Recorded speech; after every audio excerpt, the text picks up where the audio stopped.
I'm Zaire. I'm Allison Langer. I'm Andrea Askowitz, and this is Writing Class Radio. You'll hear true personal stories and learn about how to write your own stories. Together, we produce this podcast, which is equal parts heart and art. By heart, we mean the truth in a story.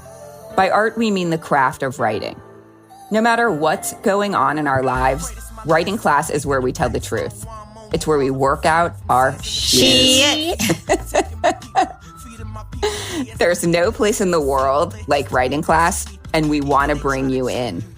This is the 5th episode in a 10-part series inspired by the people I taught memoir writing in a men's prison. This series will bring you stories written by my former memoir students, as well as formerly incarcerated and currently incarcerated people from around the United States.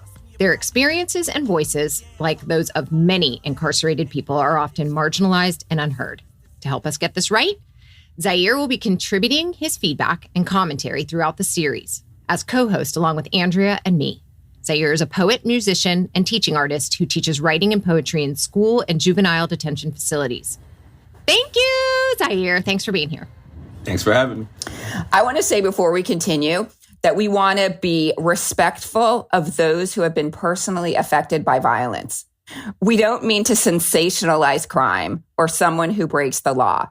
Instead, we want to share stories because we believe that stories lead to understanding. I do want to say that we do think that the criminal, is it called criminal justice system? If justice is the word you're looking for. Well, there is a lack of justice in the criminal justice system, and we believe that. And we also believe that it's racist. Can we just say it? And outdated, for fuck's sake. Let's get it right already. And outdated, for fuck's sake. Let's get it right already. Our main goal is to bring that to light and also to share stories because stories lead to understanding. And if there's anything we need right now is understanding. On episode 115, the first episode in the series, we went into detail about our motivation and hope for airing these stories. I told my story of meeting Too Tall and some of the other men you will hear from in this series. So please listen to that first episode, episode 115, if you haven't already. Today, we have Rashmi Airan on the show. Rashmi is an internationally recognized corporate and motivational speaker, leader, and entrepreneur. She energizes any audience to harness the power of vulnerability to create courage. As a leader in her community and beyond, Rashmi empowers others to be leaders and overcome adversity and challenges. And she is currently working on a memoir. We asked Rashmi to come on our show because she has a story to tell. I don't want to kill her thunder, so I'm going to let her just tell her story, and then you'll be able to understand why she's on this show.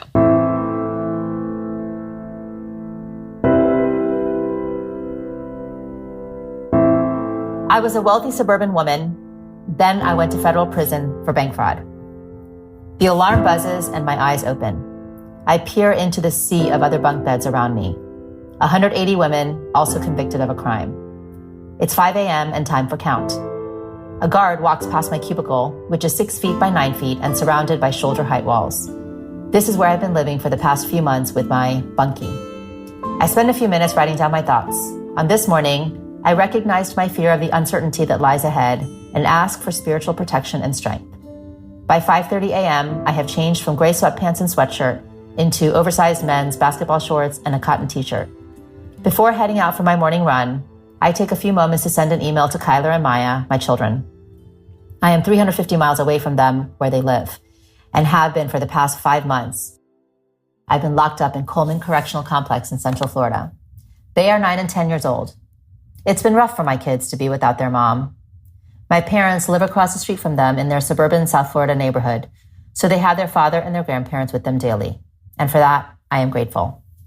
At 5:45, I head toward the track. As I walk in the dark, the crater in my stomach feels heavy. My mind flashes to the childhood me, a little Indian girl who wore pigtails, strove for my parents' approval, and always focused on getting the best grades. How did that person wind up in a women's federal prison? I look up at the light poles that line the track and I check for bats. They circle one of the light poles, so I run extra fast around that curve. As I loop the track, it feels like thick cotton is draped over my lungs. My mind is always questioning, how will I get through the day? I am so scared. The fear began 15 months earlier. My parents, best friend, and I were at a Hindu temple for Tuesday night worship. When my phone lit up, I stepped outside to take the call from my attorney. I could hear the defeat in his voice. My lawyers had been in a meeting with the prosecutor, hoping to convince him to not file charges against me. It was not good news. I collapsed, shaking, and started to cry. 2 months later, my parents, husband, kids, and I met with my friends and family to explain what happened. My father stood at the front of the room and told everyone I had just been charged with conspiracy and bank fraud in transactions that I executed for my client, a Miami developer. I had got caught up in a shady real estate dealing during the housing boom of 2007 and 8. My dad and I were crying. The rest of the room was silent. One of my uncles turned to me and said, "Beti," daughter in Hindi, "you will one day understand that this is not happening to you. It's happening for you." In that moment, I didn't get it. I was mad and confused. As the days passed, I began to acknowledge that what I had done and what I had not done. I didn't ask questions of the developer, his team, or the realtors. I thought if I asked for help, I would be perceived as weak, imperfect. I didn't listen to my gut because I didn't want to know the answers. I didn't want to lose my biggest client.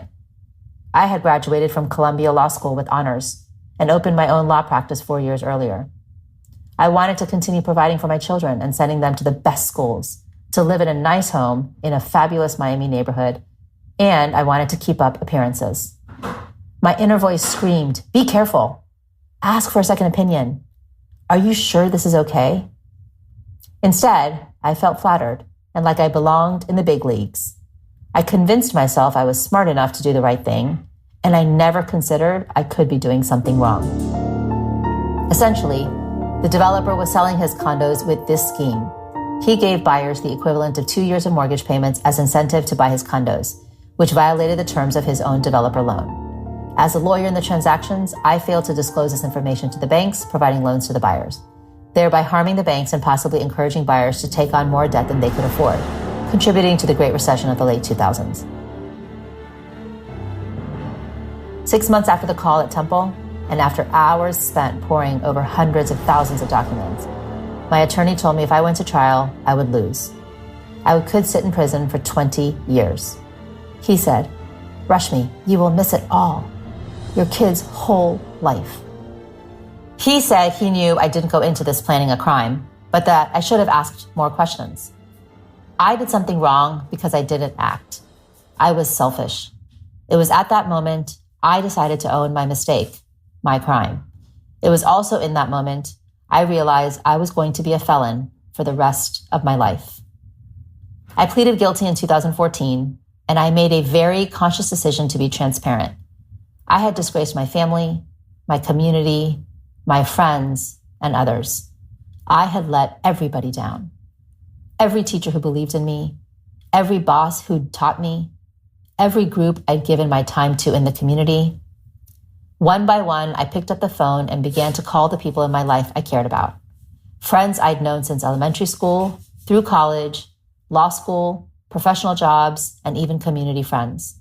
I called my kids' teachers and their friends' parents. In each call, I told the whole story. Each person said they would support me unconditionally. During my 6 months in prison, I did several jobs. Early on, I was the trash girl.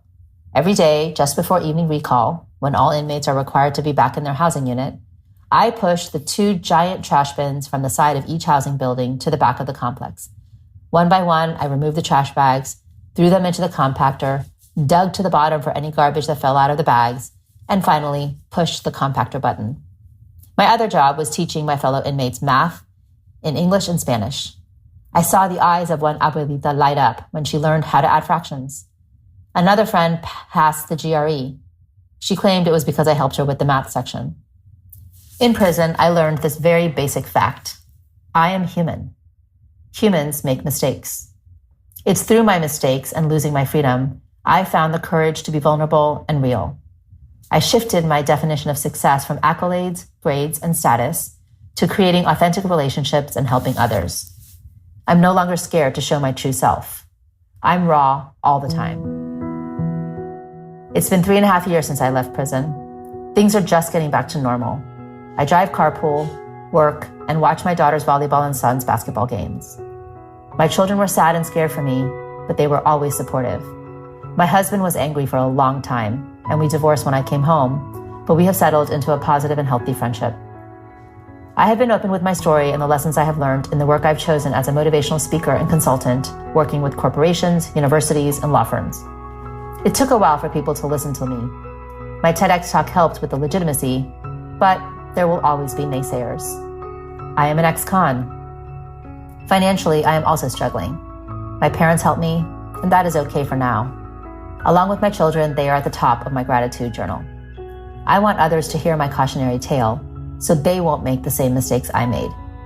I am working hard to be forgiven, and I'm working even harder to forgive myself. I just a beautiful, beautiful read. And it's a beautiful story and it's heartfelt. And I get from this story, Rashmi's whole new mission. The line that gave me chills was when her uncle said, you'll understand one day that this isn't happening to you, but this is happening for you. I really got chills. I wrote down chills. You know, I had this really weird, I hate to bring up myself, but of course I always do. But like when he said that and she said, I'm just going to take responsibility for myself and my mistake and I'm going to go do the time. That is how I felt when I got cancer. And they're like, you have to do chemo. And everyone's like, oh, you can get your hair this and you can save your hair in caps. I'm like, no, I'm going to just do it. I'm going to get it over with. I'm going to absorb it. I'm going to become that person. I'm going to live it. And then I'm going to move on with my life. And I did go into it thinking it would be over one day and I could be done with cancer and be on with it. But that's really not how it works, right? So I'm wondering if you feel the same way. Well, it works for people who have a 6-month sentence. So Rashmi knew that she was in for 6 months. She's in for a year. A year? I think 6 months in, that's what was going on. She got out after a year. But there's a deadline to chemo. Afterwards, you think you're going to be done with it, but she's an ex-con. She's to live with the consequences. And that's what I love so much about the story. She gets to that part. Like, okay, I'm going to do my time. And I'm like, yeah, good for her. She Martha Stewarted it. Mm-hmm. But fucking that bitch, Martha Stewart, is doing fine. We don't know that. Martha Stewart's also an ex-con. But the difference is the guys that we usually have on during the series, they don't have a year-long sentence. Their sentences are way the fuck too long and are indefinite. And sometimes they can never get out. But okay, we're not talking about those guys, but I do see the difference. And I actually think that's a really interesting chemo, what's it called? Like analogy. Yeah. So thank you for stepping in and talking about yourself, Allison. Anyway, so let's talk about the story. Zaire, I'm dying to know, like, how did this hit you? I thought it was like, I'm going to echo your guys' sentiments, very beautifully told. One thing that sort of stuck out to me is a little bit of, we've sort of danced around this conversation week by week, but just how in every story that we hear, in every case that is in front of us, it's always, okay, somebody made a mistake, right? And that's, I feel like that boils down just the human experience as a whole. It's just a bunch of people making a bunch of mistakes. It's just some people get pretty much just strung out for the mistakes that they make. And it's very telling of who we are as a society. We're like certain mistakes we're okay with, and certain mistakes we're okay with certain people making. But when you boil it down to it, if the wrong person makes the wrong mistake, that could be the end of their life. We're all just nodding. Yeah, exactly. Do you think that if you had known Rashmi... Wait, we're not talking to Rashmi. I know we're not supposed to be... I know we're not supposed to be talking about her. Okay, I have questions, for fuck's sake. Write them down. Yeah, she is in the dome of silence. We are not treating Rashmi any differently than we treat any other student in Writing Class Radio. But she's here. We can ask her questions. She has to wait. I have a few more things that I noticed about the writing of the story that I think are kind of interesting to mention. She did a really good job of setting up this little Indian girl who is like a shining star little girl. I mean, I'd love to talk to Rashmi later about like, how does the Indian part of that play? Culturally, she had to be a certain kid, and then she had to be or grew into a certain adult. And then she was not that for herself and for her community. And she really did set it up. I just thought that was really well done. So she brought in the cultural element, and she brought in who she was as a little girl and who she became. The other thing that she did really well, but I wanted a little more, is how she felt flattered in the world of business. So, and maybe it's just me, but I was like, okay, so here is this overachiever, Columbia Law School graduate. She's in the room with the big guys, and I'm guessing they're guys. I don't know. I wanted, maybe that's something we could just talk about later. Like, how did that feel? And why didn't she ask more questions? Did she know? So I worked on this story with her. So I sort of thought about these kind of things when we were editing and creating it. First of all, because you're stuck with a word limit to get into some of these places, 1,200, maybe 1,500 words. To elaborate sometimes takes away from the point. So we really had to focus on, well, what is she trying to say in this essay? And what do you think she was trying to say? That's the thing, right? There's probably like two things. She's showing the journey of like overachieving kid makes bad and then comes through. Like, I don't want to use that image of the butterfly because it's like so overused, but she does come out again in a way where she's all about transparency. And she says that at the end of the story. So there was something about not being, maybe that's what I wanted in the middle. So if we're following this through line of, I don't know, of transparency, then I wanted to see where she wasn't transparent, because now she is. I mean, I don't think that's what this story is about necessarily. I mean, I don't want to knock the story. I think it's excellent. And there are a bunch of issues that come through. Well, it's interesting when somebody tells a story, you may be attracted to one certain point that may be something you deal with. You know, like we as writers, like sometimes you'll send me an essay and I'm like, I don't find that interesting at all. And you're like, but it's so good. And I'm like, really? Yeah, I mean, it's well written, but I don't care. I would never pick this up to read. Or I think it's about transparency and you think it's about things that happen to you versus things that happen for you. Zaire, what do you think it's about? This is always the question we ask every student on every essay. For me, I guess whenever I'm deciding what something is about for me, I guess that's more tone than mood. But I always look at it as what my takeaway was. And the takeaway for me was the redirection of value. So she begins by talking about her early life, you know, how she viewed success being amongst, you know, these people in these areas. And then once incarcerated, viewing success in a different light. So viewing it in teaching other inmates math, viewing it in, you know, being a functioning member of this new society she found herself a part of. That was my takeaway, the reinvention of one's value. I mean, that's what I think is about too. And then telling this story, not because she's bragging, because who brags about this? She's saying that this happened to me and I don't want this to happen to anybody else. Why do we tell our story ever? Because we're looking for a connection. We're looking to, you know, Andrea always throws a face up if you say you're trying to help somebody with your story, but we tell our stories to connect, but also to prevent, because you don't want what you did to just be something you did. You want it to go bigger. I know you're going to disagree, but that's okay. No, I think that is true. Like, we do tell our stories and hopefully they help other people. But I think, and we can ask Rashmi in a minute, that she was telling the story to figure out what the fuck happened. How did this happen?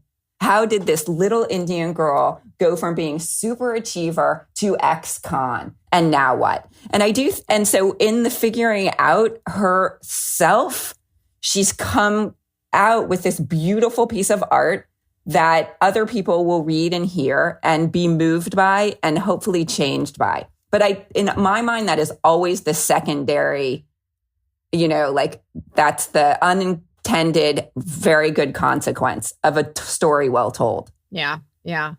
I do know that Rashmi also now goes up on stage and she tells her story deliberately to help other people. But in the original writing of the story, I don't think that she sat down, and we can ask her to hey, I'm going to help people now. I don't know. I don't think that motivation is enough. I think it always has to come from some tiny, figuring out need. I think every personal story is originally written from a place of, okay, I need to get this out, not necessarily for other people, but just get this out of me because it's something that I'm holding on to. So I think that every story has that, but I think both can be true. It can be for release while also being for the purposes of helping other people in that moment as well. So, I mean, sometimes just writing helps you figure out why the fuck did this happen to me? I think it always does. So I think that what Zaire is saying and what I'm saying is that a story starts with someone trying to understand the self. And then they can then share that and other people will understand themselves through. That's literature. That's what literature is. I don't know why, but it really does bug me when people are trying to help the world. Setting out to help other people. If you're going to set out to help other people, be a doctor. If that's your motivation. I mean, it's a beautiful motivation. I don't mean to knock it. I want to help other people too. Okay, can we ask questions now? Yes, bring her in. Yeah. After the break, we'll let Rashmi come out of the dome of silence.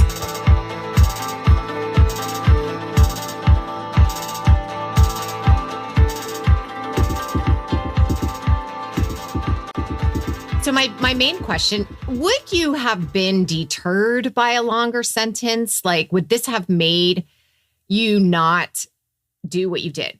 So I've never thought about this question. I don't know if we're saying, if while I was doing these transactions, had I known that it could result in 20 years, would it have prevented me?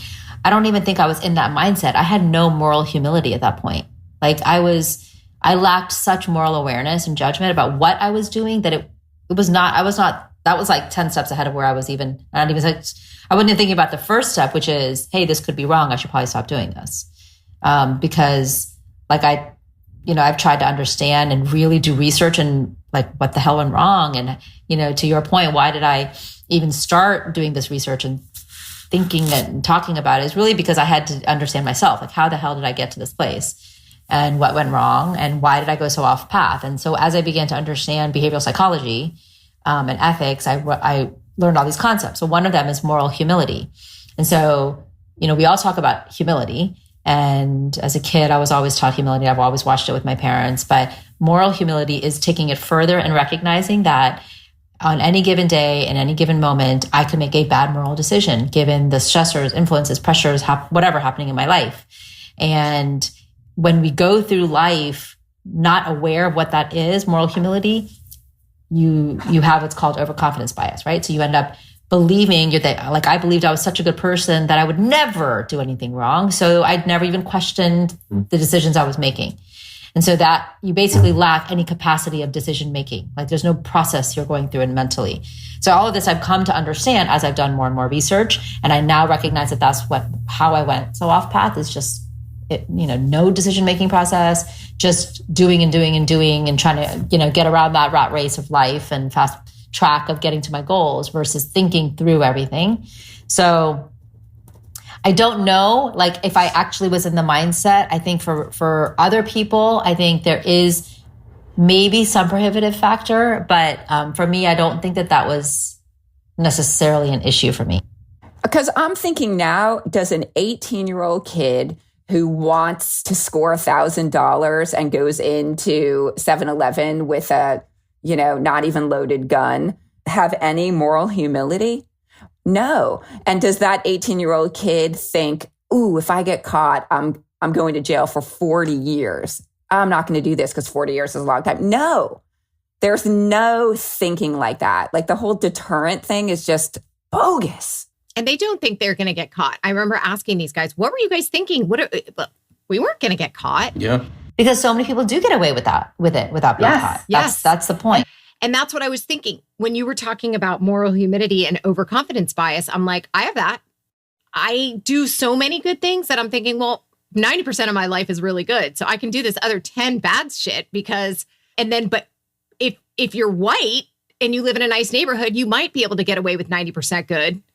But if you're not, you probably can't. It's the reverse. I mean, white people have such overconfidence bias that like, I even think that if I'm thinking it, it's probably okay, no matter what it is. Yeah, I mean, but going along with what you were saying, Andrew, a minute ago, the whole thing of with these kids, there's like I feel like I'm not going to get caught. A lot of that is to do with the fact that, like you said, there's a chance that some people do get away with it, and the people that get away with it are people that they know. So they have examples of other people their age doing this and it being fine. So they're like, okay, so it's fine then. It's not going to be a problem. Have you guys watched Cocaine Cowboys? Yes, oh my it's God. Very well done. So do you know, Allison, that Billy Corbin, who did Cocaine Cowboys, a raconteur, Billy and raconteur did my sentencing video. Did you know that? No. So I'll do a little segue. I'll just let you guys know that once I decided to plead guilty, David Marquez, who's my attorney, who's, by the way, the best. If anyone ever needs anybody, he's definitely the best. But anyway, so David says to me, look, you've got this incredible list of people that we want to call as character witnesses, obviously family, but I happen to know and be connected to a lot of important people in Miami. And as we all know, sentencing is a lot about, just like anything else, relationships and, who can put pressure or create influence in terms of what they say. So I was fortunate enough to have those relationships. So David said, well, but if we try to bring them all up in a sentencing hearing, the judge is only going to allow like 3, max 4. And you've got 14 on your list that we want to call. So we're not going to be able to get them all at a hearing. Let me call around. I have an idea of what I want to do. So the next thing I know, he calls me into his office and he says, have you ever heard of Billy Corbin? I'm like, didn't he do the U 30 on 30? And he did Cocaine Cowboys like years ago. And he goes, yeah. He goes, well, I called in a favor because I kind of know him, which I didn't ask why. Billy basically had said, because David called him and said, I have a friend, because David and I have known each other for 20 years. Like he's a friend, right? Like from down the street. David said, I have a friend of mine who's going through this situation. Can you recommend somebody to do it who could do this? And he gave this idea, a sentencing video, which really had not been done yet. And Billy basically says, if she's a friend of yours, I'll do it for her. And he did it for me at cost. And he literally came and he did 3 full days of taping, of videotaping. And, he had hours and hours worth of video that they then cut and compiled and, moved stuff around. And then they did by topic area. And it ended up being a 12-minute video played in court as part of my sentencing hearing. And it was a hugely impactful thing for me. And it definitely helped me because he's so amazing. But one of the things I've recognized, other people don't have this type of opportunity to have sentences reduced or, this type of perspective shown to the judge about them and who they are. I happen to be in a situation that obviously gave me the best of the best in every possible way. And I, a lot of it was because of people that I knew, and I'm very fortunate in that, I recognize that. And that's part of a privilege bias, like that's privilege. And our system is biased towards privilege. I mean, I'm glad for you. For sure, there's a million people out there that don't get that. And it should be a fair system where everybody, and I do think people are allowed to bring people into the courtroom and do a video, but these people work and they cannot afford that. Yeah, their character witnesses can't afford it even to take off work. Yeah.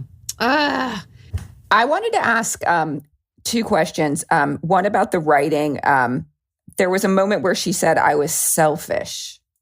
Right after her attorney said she would get 20 years. And then so what was that? What did that mean? Because I wanted the client and then I wanted to keep the client so badly. Why? Because it meant I could continue to have financial stability, why? Because then I could have keep my kids in private school and pay for, a nice car. And so to me, that was all selfish because I wasn't thinking through the consequences of what could happen and ultimately what that meant for my children and my family. So to me, that's the selfishness. And then the other part of it is, and I get asked all the time, how is it fair that you went to prison when the 2008 Great Depression was really not your fault. It was, all the big banks and all the Wall Street guys, and none of them went to prison. How is it fair that you went to prison?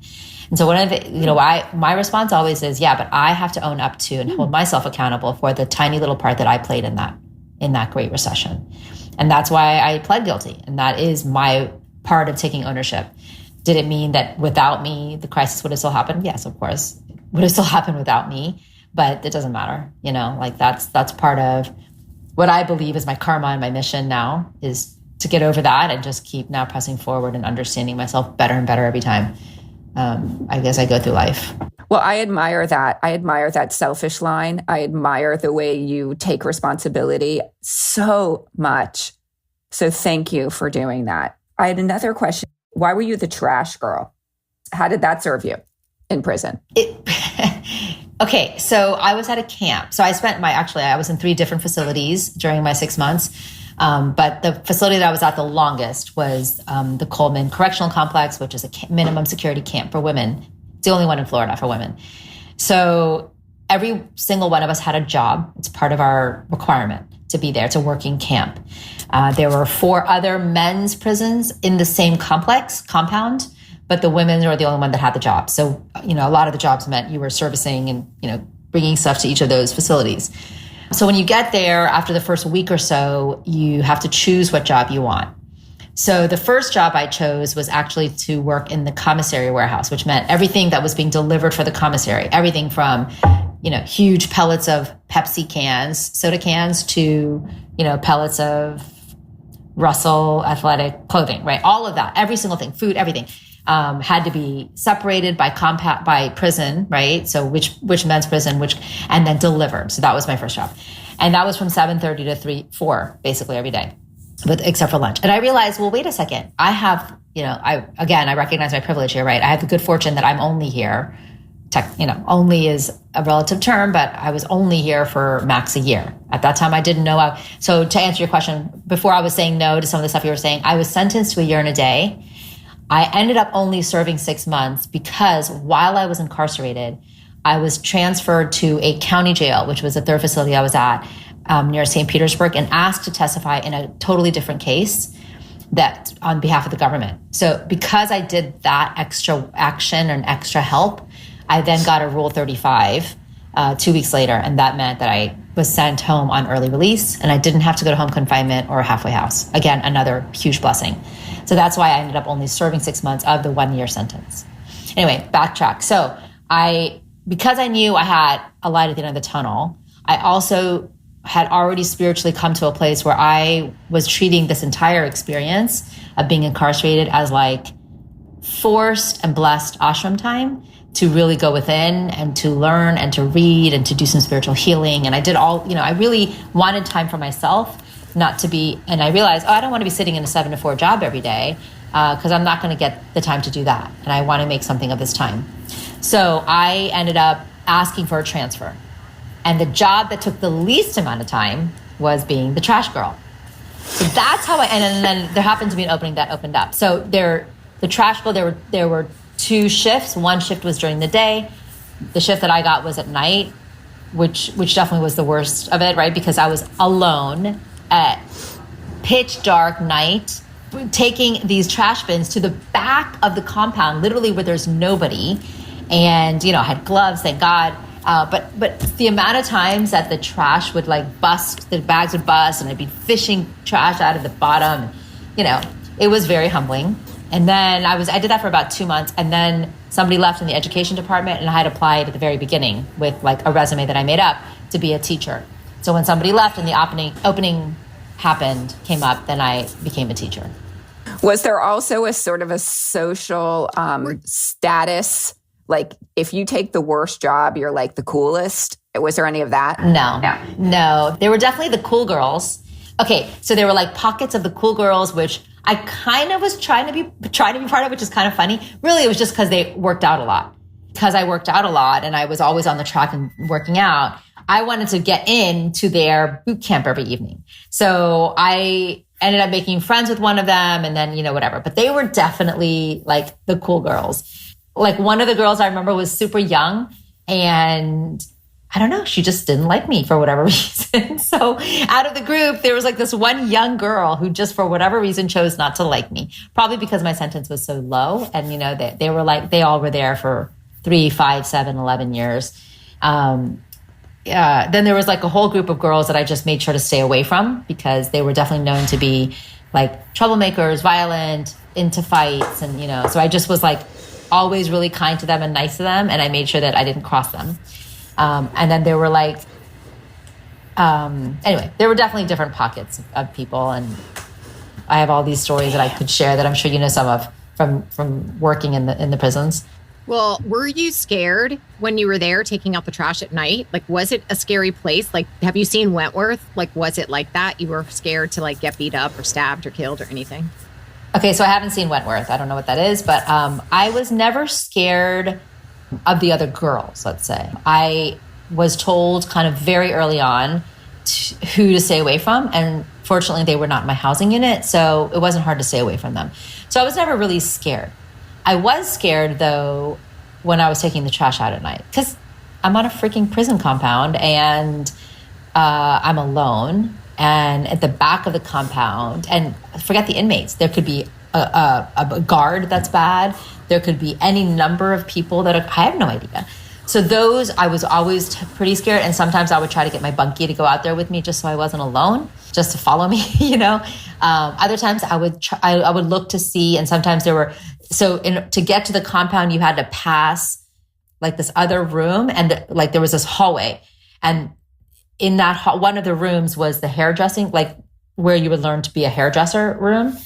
Sometimes there were girls in there doing hair, you know, so sometimes I would like go by and be like, hey, does one of you want to walk with me? You know, so just like anything else, it's all about relationships. It's trying to create friendships so that people can help you, you know? I was just curious to know how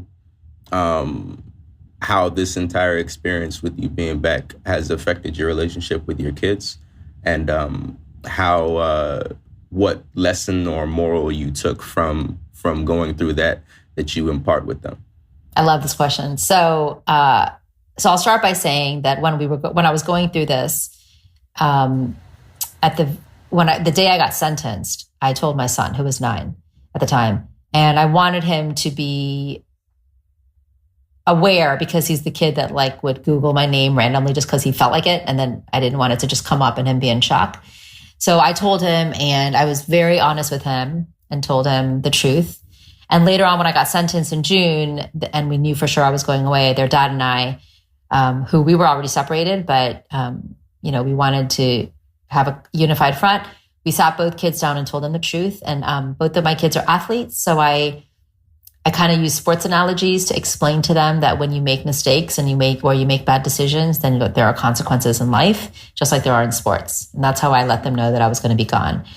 So the reason I start with that is I think it's really important for us to parent with honesty and with integrity, because there were a lot of moms in prison that had lied to their kids. And I can't imagine having a relationship with your children based on that. And how do you move forward from that, right? In terms of creating established adults who themselves are living with integrity. So I think there's a larger conversation in there, by the way, Allison and Andrea and Zaire, on how that contributes to recidivism, right? I mean, like, I think that, you know, when you're coming from a place of embarrassment and lack of ownership, and it could, I think, contribute to recidivism.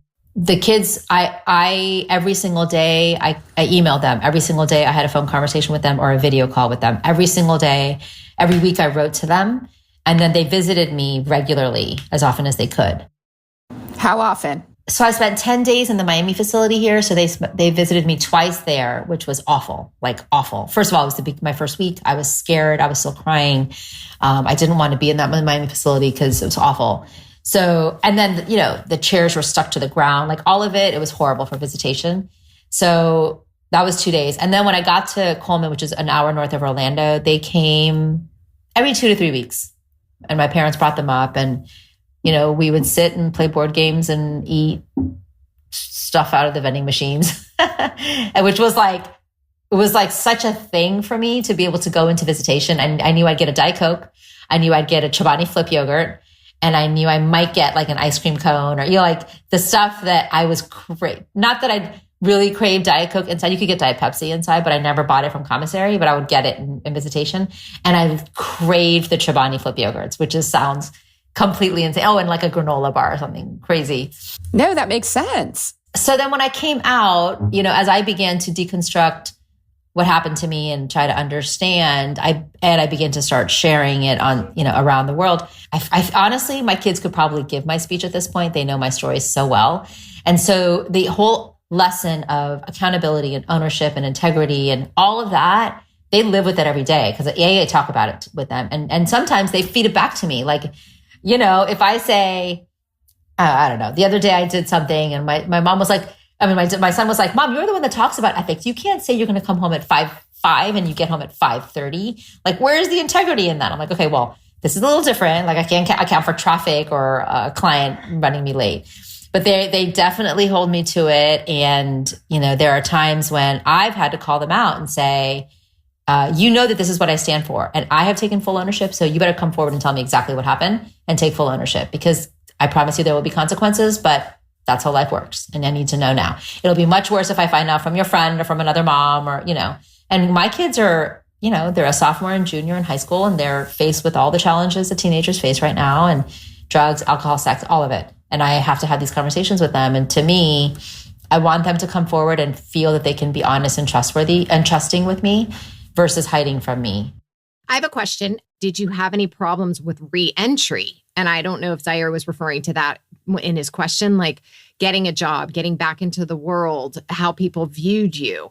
So I really want to know what it felt like to walk out of prison and back into your life as it now was. Okay, I'm going to preface this by saying I 100% recognize I come from a place of privilege, and my experience is unlike other people. So I want to say that first, because I know that that is true. And I know that every other person that I was in prison with had a much harder time for the most part. Let's say 98%, 99% of the people. So, I came home. I have an amazing family and support system. Again, I think I'm very blessed in that. And so I honestly never had to try to apply for a job. My uncle had a job that I was able to ask him for, and I ended up helping him with some things. I asked a friend who runs a tutoring company if I could be a tutor, and I started to tutor, like she interviewed me, and then I started to tutor kids for SAT and ACT and SSAT, and so I was able to apply my educational background to that. Are you a lawyer anymore? No, I'm not allowed to practice law anymore. I had to do a voluntary revocation of my license in 2014 when I pled guilty. Technically in December 2019. So I was on probation for 3 years. But when I came off probation and then in December 2019, I would be allowed to reapply to the bar, except that Florida is a very backward state, as you might be shocked to know. I owe, as part of my judgment, the only remaining part of my judgment is a $19 million restitution judgment that is for the benefit of who they deem to be the victims in my case. The victims in my case are Bank of America, Chase, and Wells Fargo. Oh, geez. And you owe them $19 million? Yes. So until that $19 million is paid off, I cannot restore my civil rights because of Governor DeSantis's new amendment that he passed. It basically intervenes with Amendment 4. I still can't vote because I owe that amount of money. Because I can't restore my civil rights or vote, I can't apply to the bar because the Florida bar requires you to have your civil rights restored in order to even apply to the bar. I actually tried to apply to the North Carolina bar last year, and they denied me because I can't get a certificate of good standing from Florida, obviously. So no, I can't practice law. So after I got home, I began to start to think about sharing my story. And it's kind of a process, but I ended up getting invited to do some speeches, and then people started to want to pay me. And then the judge, it's complicated, but basically there was a hearing in front of the judge, and the judge basically said, I appreciate that what you're doing is sharing and helping people through your story, and I'm sure it must be very hard for you, and I commend you for it, but I'm not going to let you get paid for it. So I internally felt like this is my pay it forward. Every speech and opportunity that came my way, I took it, and I waived my speaker fee, and I kept doing these speeches. So from that, of course, once I was off probation, I was able to earn money doing it. So now I do get to charge a fee for my speaking, but I've also grown into a lot of workshops and retreats, and I do a lot of like tangible hands-on work with people in various ways. I'm also doing some real estate stuff with my parents who are developers. So I would say I'm very fortunate that I've never had to apply for a job, but I do know from my friends how hard it is.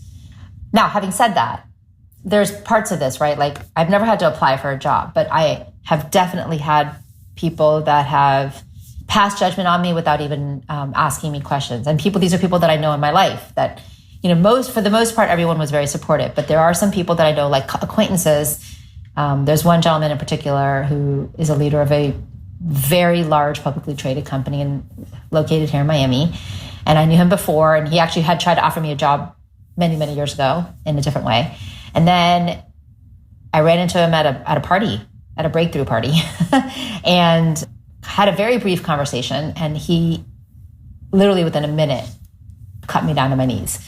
And my best friend who was there with me, Shanti, like I didn't even have to say it. She immediately could see that something was wrong because I had been talking to him alone. And then she was standing off to the side and I went off and I was like, we're leaving right now. And she was like, what happened? I said, we're leaving. I can't be here anymore. It affected me so much. And this was in 2018. So, or maybe it was 2019 even. It was 2019.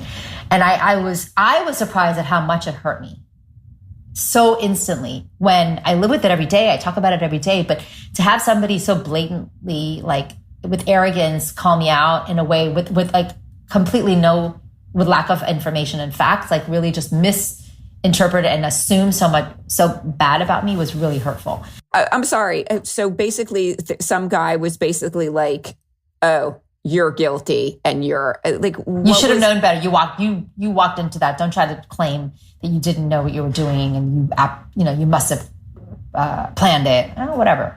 And so it hurt. And I had to recognize that I'm still a human being and there are emotions that are, as much as I feel resilient and how I've come back out of this, and people want to know, how do you get up on stage without crying and talking about it? Like all of that, I get, I'm a really strong woman, but sometimes I'm not. And, thank God I have my friends and family to lift me up in those moments when I need to be lifted up. That's a beautiful place to stop. That was so, thank you, God. That's so, I get it. Well, we wish you the very best. We appreciate you sharing your story with us and our listeners. It's very, very important for all of us to be able to admit to our real selves, to not judge other people based on the things we don't really want to know about ourselves or admit about ourselves, that we all have to admit that we're all humans trying to move forward in the world the best that we can. Yeah. Thanks for that. Thank you for being willing and open to share that with us and everyone who you share it with. Sure. Thank you. Thank you, Rashmi Airan, for coming on the show and sharing your story. And thank you for listening. In the next episode in this series, we'll bring you a story written by Corey Arthur, who has been incarcerated in New York since 1997. Writing Class Radio is produced by Allison Langer, Zaire, me, Andrea Askowitz, and by Matt Kundle, Evan Serminski, and Courtney Fox at Sound Off Media Company. Additional music by Marnino Toussaint.